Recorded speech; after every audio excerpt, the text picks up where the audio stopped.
Hello and welcome to helping academy YouTube channel. Helping academy পরিবার আজ ১,০০০-এরও বেশি সদস্য সংখ্যায় পরিণত হয়েছে। মাত্র ২৬ দিনের এই রেকর্ড ব্রেকিং সাফল্য কখনোই সম্ভব হতো না যদি না তোমাদের বিশ্বাস এবং ভালোবাসা ও সমর্থন এই চ্যানেলের সঙ্গে জুড়ে থাকতো।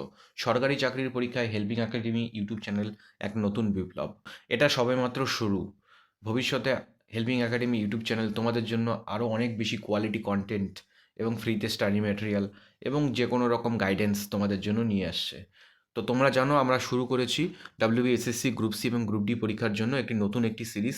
এই সিরিজের মাধ্যমে আমরা গ্রুপ সি ও গ্রুপ ডি ইন্টারভিউয়ের জন্য প্রিপারেশন নিচ্ছি। এর আগের দুটি ক্লাস হয়ে গেছে, আমাদের চ্যানেলে প্লেলিস্ট করা আছে, তোমরা প্লেলিস্ট থেকে সেই আগের দুটো ক্লাস দেখে নিও। তো আজকে সেই সিরিজের ৩ নম্বর ক্লাস। আজকে ৩ নম্বর ক্লাসে আমি তোমাদের সাথে আলোচনা করব ডাব্লিউবিএসএসসি গ্রুপ সি এবং গ্রুপ ডি ইন্টারভিউ প্রস্তুতির নিজের জেলা সম্পর্কে তোমাকে কি কি তথ্য জানতে হবে।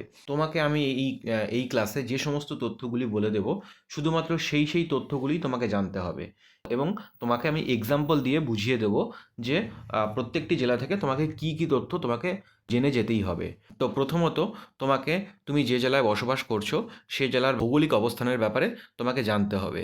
তো এক্ষেত্রে আমি নদিয়া জেলাকে নিয়েই আমি বলছি। তো কেউ যদি তোমরা নদিয়া জেলাতে অবস্থান করো, তো তাহলে তোমাকে জানতে হবে নদিয়া জেলাতে তোমার পূর্ব দিকে কী রয়েছে, পশ্চিম দিকে কী রয়েছে, উত্তর দিকে কী রয়েছে, দক্ষিণ দিকে কী রয়েছে। সবাই কিন্তু নিজের জেলার সাথে সেটা কম্পেয়ার করে নেবে। অর্থাৎ আমি এখন নদিয়া জেলার কথা বলছি, তুমি নিজে যে জেলা থেকে বিলং করছো তোমার নিজের জেলার ব্যাপারেও কিন্তু এই তথ্যগুলি তোমাকে জেনে যেতে হবে ইন্টারভিউয়ের আগে। তো নদিয়া জেলা থেকে যারা রয়েছে তোমাদেরকে জানতে হবে যে পূর্ব দিকে কী রয়েছে। দেখো, আমরা জানি নদিয়া জেলার পূর্ব দিকে রয়েছে বাংলাদেশের ইন্টারন্যাশনাল বর্ডার রয়েছে। তো এই প্রশ্নগুলি কিন্তু তোমাকে ইন্টারভিউতে জিজ্ঞেস করতে পারে যদি তুমি নদিয়া জেলা থেকে যাও। পূর্ব দিকে রয়েছে বাংলাদেশের আন্তর্জাতিক সীমানা, পশ্চিম দিকে রয়েছে হুগলি ও বর্ধমান ডিস্ট্রিক্ট, উত্তর দিকে কী রয়েছে, উত্তর দিকে রয়েছে মুর্শিদাবাদ এবং দক্ষিণ দিকে রয়েছে উত্তর ২৪ পরগনা। অর্থাৎ তোমাকে নিজের জেলার ভৌগোলিক অবস্থান কী রয়েছে এবং তার একটা যে সীমানা বা বর্ডার রয়েছে সেটা তোমাকে জেনে নিতে হবে। তো চলো দেখি আর কি তোমাকে জানতে হবে। আচ্ছা, সেকেন্ড পয়েন্ট কী রয়েছে? সেকেন্ড পয়েন্ট হচ্ছে তোমার জেলার কিন্তু প্রশাসনিক কাঠামোর ব্যাপারে জানতে হবে। প্রশাসনিক কাঠামো বলতে তোমার জেলার সদর দপ্তর কী রয়েছে সেটা তোমাকে জানতে হবে, কোন কী মহকুমা রয়েছে সেটা জানতে হবে, কী ব্লক রয়েছে সেটা জানতে হবে এবং তোমার বর্তমান কে ডিএম কে রয়েছে জেলার এবং এসপির নাম তোমাকে জানতে হবে। যেমন তোমার এক্ষেত্রে আমি হুগলি জেলার উদাহরণ দিয়ে বলছি। হুগলি জেলার সদর দপ্তর কী রয়েছে? হুগলি জেলার সদর দপ্তর হচ্ছে চুঁচুড়া। ৪টি সাব ডিভিশন রয়েছে। ১ নম্বর হচ্ছে চুঁচুড়া, ২ নম্বর হচ্ছে চন্দননগর, ৩ নম্বর হচ্ছে শ্রীরামপুর এবং ৪ নম্বর হচ্ছে আরামবাগ। হুগলি জেলার যে ডিএম রয়েছে এবং বর্তমান এসপি যে রয়েছে তার নাম কিন্তু তোমরা জেনে নেবে ইন্টারভিউয়ের প্রিপারেশনের জন্য। এবার যেটা মোস্ট অ্যান্ড ভাইটাল জিনিস, তুমি যেহেতু তোমার ইন্টারভিউতে তুমি বলেছিলে যে তুমি জেলার অবসর সময়ে তোমার জেলার সমৃদ্ধ ইতিহাসের ব্যাপারে পড়তে ভালোবাসো। তো ন্যাচারালি ইন্টারভিউয়ারের কিন্তু এই কোশ্চেনটা কিন্তু তোমাকে করতেই পারে। এই জিনিসটা কিন্তু তোমাকে একদম জেনে যেতেই হবে এবং খুব ভালো করেই মোটামুটি জেনে যেতে হবে। যেমনটি আমি বলছি কোচবিহার জেলার ব্যাপারে, তার যে জেলার যে নামের উৎস এবং ঐতিহাসিক পটভূমিটা তোমাকে জেনে যেতে হবে। নিজের জেলার সাথে সেটা কম্পেয়ার করে নেবে। এক্ষেত্রে আমি শুধুমাত্র কোচবিহার জেলার কথাই বলছি। যেমন কোচবিহার জেলা হচ্ছে ১৫১০ সালে বিশ্বসিংহ কর্তৃক প্রতিষ্ঠিত হয়েছিল।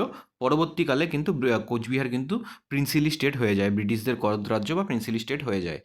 ১৯৪৯ সালে এটি কিন্তু ভারতবর্ষের সঙ্গে অ্যাডেড হয় এবং এর ফলে ৪০০ বছরের কোচ রাজবংশের অবসান ঘটে এবং ১লা জানুয়ারি ১৯৫০ সালে পশ্চিমবঙ্গের একটি জেলা হিসাবে আত্মপ্রকাশ করে কোচবিহার।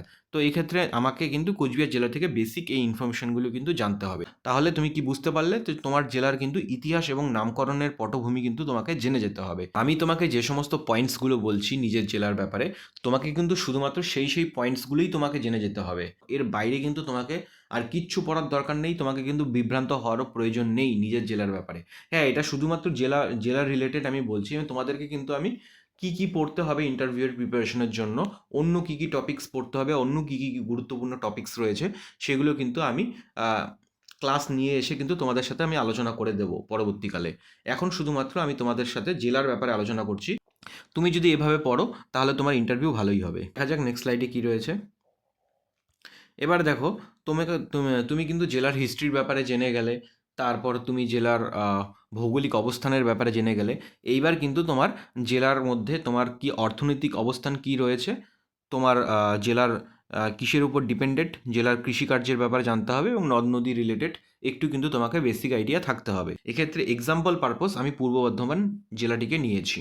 তো যেমন পূর্ব বর্ধমান জেলা হচ্ছে দামোদর ও অজয় নদীর তীরে অবস্থিত, এটা তোমাকে জানতে হবে। তাহলে নদীর ব্যাপারে তুমি জানলে এবং তোমাকে জানতে হবে এখানকার কৃষিকাজের ব্যাপারে। তোমাকে জানতে হবে এখানকার প্রধান ফসল কী। তো পূর্ব বর্ধমান জেলার প্রধান ফসল হচ্ছে ধান এবং এটিকে বাংলার শস্য ভাণ্ডার বলা হয়। তো তোমাকে কিন্তু এই জিনিসগুলো তোমাকে জানতে হবে। এবং শিল্পর কথা যদি বলি, শিল্প বা অর্থনীতির কথা, তোমার নিজের জেলার কিন্তু শিল্পর ব্যাপারে তোমাকে জানতে হবে।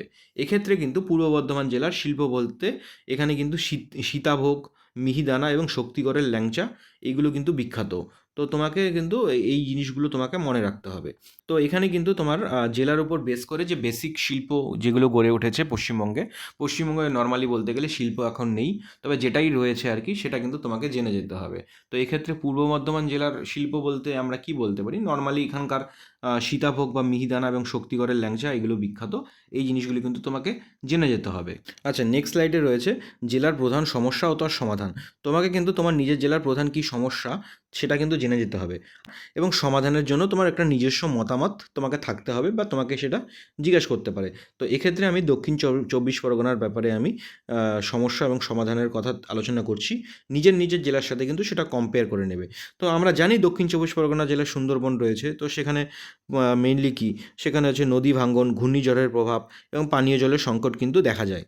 এবার তোমাকে জিজ্ঞাসা করতে পারে যে তোমার এক্ষেত্রে কী মনে হতে পারে যে এই যে সমস্যাটাই রয়েছে দক্ষিণ চব্বিশ পরগনা জেলায়, নদী ভাঙ্গন হচ্ছে, ঘূর্ণিঝড়ের প্রভাব হচ্ছে এবং পানীয় জলের অভাব হচ্ছে, তো এক্ষেত্রে তোমার সমাধানটি কী মনে হচ্ছে? তখন কিন্তু তোমাকে উত্তর দিতে হবে এখানকার ম্যানগ্রোভ অরণ্য বৃদ্ধি করা এবং টেকসই বাঁধ মেরামত করার মাধ্যমে এই সমস্যার সমাধান করা যেতে পারে। তো তোমরা তোমাদের নিজেদের জেলায় যে সমস্ত সমস্যাগুলি রয়েছে সেই সমস্যাগুলির মধ্যে থেকে প্রধান কিছু সমস্যা কিন্তু তোমরা আইডেন্টিফাই করে নেবে এবং তার কি বেসিক সমাধান হতে পারে সেটাও কিন্তু আগে থেকে তোমরা জেনে নেবে এবং সেটা কিন্তু তোমরা রেডি রেখে দেবে তোমাদের ইন্টারভিউয়ের জন্য। ওকে, আচ্ছা, এই প্রশ্নটা কিন্তু খুব ইম্পর্টেন্ট, এটা কিন্তু তোমাকে প্রশ্ন করতেই পারে, ঠিক আছে? তোমাকে কিন্তু জিজ্ঞেস করতে পারে যে তোমার জেলার বিখ্যাত ব্যক্তির নাম বলো। তো এক্ষেত্রে আমি পশ্চিম মেদিনীপুর জেলার উদাহরণ দিচ্ছি, তোমরা নিজের জেলার সাথে কিন্তু কম্পেয়ার করে নেবে। যেমন পশ্চিম মেদিনীপুর জেলার ঈশ্বরচন্দ্র বিদ্যাসাগর একজন কিন্তু ফেমাস পার্সোনালিটি। তার জন্মস্থান কোথায় ছিল? পশ্চিম মেদিনীপুর জেলার বীরসিংহ গ্রাম। তো তোমরা একটু কিছুটা জেনেও নেবে যে ঈশ্বরচন্দ্র বিদ্যাসাগর কী জন্য বিখ্যাত বা কী, তোমরা অলরেডি জানো সেটা, তবে কিন্তু তোমরা এক্ষেত্রে জেনে নেবে। এবং পশ্চিম মেদিনীপুর জেলার একজন স্বাধীনতা সংগ্রামী কে রয়েছে এটাও কিন্তু তোমাকে প্রশ্ন করতে পারে। তো তুমি জেনে নেবে পশ্চিম মেদিনীপুর জেলায় যেমন রয়েছে বিপ্লবী ক্ষুদিরাম বসু। কোথায় জন্ম? পশ্চিম মেদিনীপুরে মোহবানি গ্রামে জন্ম। পশ্চিম মেদিনীপুর জেলার মোহবনি গ্রামে জন্ম। তো তোমরা কিন্তু এটা জেনে নেবে যে তোমার জেলার স্বাধীনতা সংগ্রামী কে রয়েছে এবং তোমার জেলার ফেমাস পার্সোনালিটি কে রয়েছে। তোমাকে কিন্তু এই প্রশ্নটি তোমার ইন্টারভিউতে করতেই পারে। তো চলো দেখে নিই নেক্সট স্লাইডে কী রয়েছে। তুমি বুঝতেই পারবে না কোনটা পড়বো বা কোনটা ছাড়বো। তো আমি তোমাকে যেভাবে গাইড করছি তুমি সেভাবে সেই জিনিসগুলো তুমি পড়ে যাও ইন্টারভিউয়ের জন্য, তোমার ইন্টারভিউ ভালোই হবে। এক্ষেত্রে আমি তোমাদের সাথে শুধুমাত্র জেলার কথাই আলোচনা করছি। পরবর্তীকালে আমি কিন্তু অন্য ভিডিওতে অন্য ক্লাসে অন্য কী টপিক পড়ে যেতে হবে সেই জিনিসগুলো আলোচনা করব। তো তোমরা কিন্তু ইন্টারভিউয়ের আগে অবধি এই ক্লাসগুলি ফলো করবে। আশা করি তোমাদের ইন্টারভিউয়ের জন্য এই ক্লাসগুলি উপকারী হবে। এবার দেখো, নদিয়া জেলার উদাহরণ দিয়ে আরেকটি জিনিস বলি, তোমাদের কিন্তু নিজের জেলার শিক্ষা ও স্বাস্থ্য পরিকাঠামোর ব্যাপারে বেসিক আইডিয়া থাকতে হবে। যেমন আমি নদিয়া জেলার কথা যদি বলি, নদিয়া জেলাকে কিন্তু এডুকেশন হাব বলা হয়। তো নদিয়া জেলাতে যেমন এখানে কল্যাণী বিশ্ববিদ্যালয় রয়েছে। তো এই জিনিসগুলো কিন্তু তোমাকে মনে রাখতে হবে। যেমন যারা নর্থ বেঙ্গল থেকে বিলং করছে, বিখ্যাত বিশ্ববিদ্যালয় কী রয়েছে, যেমন পঞ্চানন বর্মা ইউনিভার্সিটি রয়েছে। তো এই জিনিসগুলি কিন্তু তোমাকে জানতে হবে। তো কল্যাণীতে কিন্তু কল্যাণী এইমস রয়েছে, এটি কিন্তু বিখ্যাত। তো নিজের জেলার স্বাস্থ্য পরিকাঠামোর ব্যাপারে কিন্তু একটু নর্মাল আইডিয়া তোমাকে থাকতে হবে। পরীক্ষায় ইন্টারভিউতে কিন্তু কোশ্চেন করতে পারে। তোমাকে কিন্তু নিজের জেলার সাংস্কৃতিক বৈশিষ্ট্য, মেলা ও উৎসবের ব্যাপারে তোমাকে জিজ্ঞেস করতে পারে। তো তোমাকে কিন্তু নিজের জেলার লোক সংস্কৃতি বা কোনো যদি ঐতিহ্যবাহী কোনো মেলা হয় সেই জিনিসটার আইডিয়া কিন্তু তোমাকে থাকতে হবে। পুরুলিয়া এবং বীরভূমের উদাহরণ দিয়ে বলছি, যেমন পুরুলিয়া জেলাতে আমাদের কী বিখ্যাত? সবাই জানো পুরুলিয়া জেলাতে ছৌ নাচ বিখ্যাত। যেমন কোচবিহার জেলায় কী বিখ্যাত? কোচবিহার জেলায় ভাওয়াইয়া সঙ্গীত বিখ্যাত। তো সেই জিনিসগুলি কিন্তু তোমাকে নিজের নিজের জেলার সাথে তোমরা কিন্তু সেটা কম্পেয়ার করে নাও। বীরভূম জেলায় শান্তিনিকেতনের পৌষ মেলা বা জয়দেব কেঁদুলির বাউল মেলা কিন্তু বিখ্যাত। তো নিজের নিজের জেলার সাথে কম্পেয়ার করে নিয়ে বিষয়গুলি পড়ে নিও, দেখে নিও, বুঝে নিও। কোনো অসুবিধা হলে অবশ্যই আমাকে জানাবে, কমেন্ট সেকশনে বলবে, আমি কিন্তু তোমাদেরকে গাইড করে দেবো। ট্যুরিস্ট স্পট যদি থাকে সেইগুলো কিন্তু তোমাকে জিজ্ঞেস করতে পারে, ঠিক আছে? তো তোমাকে কিন্তু নিজের জেলাতে ঘোরার কী সমস্ত জায়গা রয়েছে বা হিস্টোরিক্যাল যদি কোনো প্লেস থাকে বা দর্শনীয় কিছু স্থান থাকলে কিন্তু তোমাকে সেটা মনে রাখতে হবে। হ্যাঁ, তো তুমি যেন ইন্টারভিউয়ার যদি তোমাকে কোশ্চেন করে তুমি যেন এই প্রশ্নগুলির উত্তর দিতে পারো।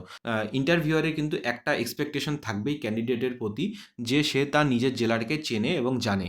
সে যে জেলা থেকে বিলং করছে সেই জেলাতে কী রয়েছে, সেখানকার কোনো ট্যুরিস্ট স্পট রয়েছে কি না, সে সে নিজের জেলার ব্যাপারে কতটা অবগত, এইটা কিন্তু বেসিক নলেজ কিন্তু এক্সপেক্ট করে ইন্টারভিউয়ার একজন ক্যান্ডিডেটের প্রতি। আর তোমার তো সমস্যা নেই, অবভিয়াসলি তুমি খুব এখন থেকেই জানো যে তোমার জেলার ব্যাপারে কোশ্চেন হবেই, কারণ আমাদের স্ট্র্যাটেজিটাই হচ্ছে ওই রকম। তো সেক্ষেত্রে তোমাকে কিন্তু জেলার ব্যাপারে এই ইনফরমেশনগুলি তোমাকে জেনে যেতে হবে। এক্ষেত্রে আমি মুর্শিদাবাদ নিয়ে বলছি। মুর্শিদাবাদে কিন্তু যেমন হাজারদুয়ারি প্যালেস রয়েছে, মতিঝিল রয়েছে, কাটরা মসজিদ রয়েছে।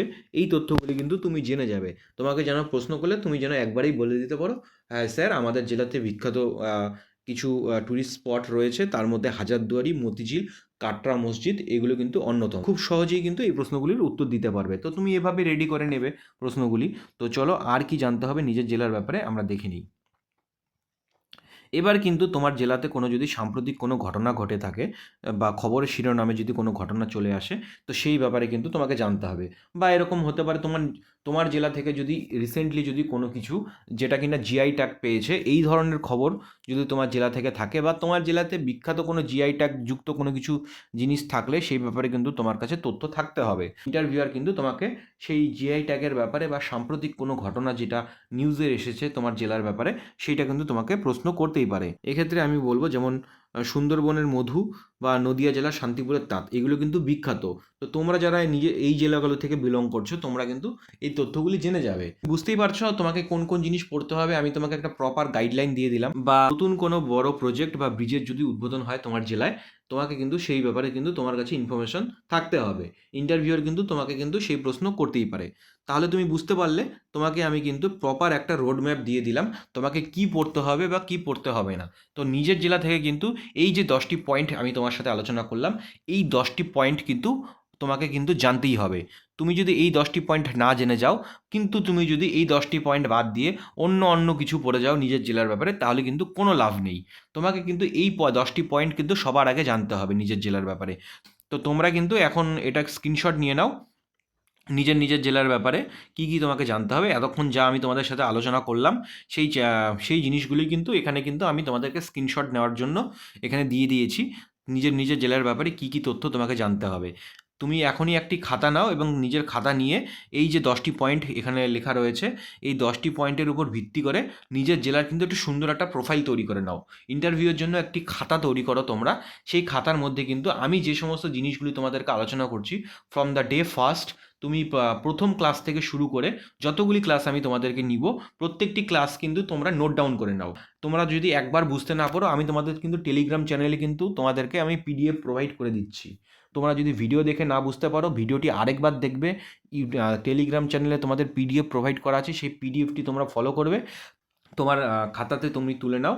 তারপর তুমি কোনো ইন্টারনেট থেকেই হোক বা কোনো জেলাভিত্তিক যদি তোমার কাছে কোনো বই থাকে, সেই বই থেকে কিন্তু নিজের নিজের জেলার যে ইনফরমেশনগুলি আছে সেগুলো কিন্তু তুমি নোট ডাউন করে নিতে পারো।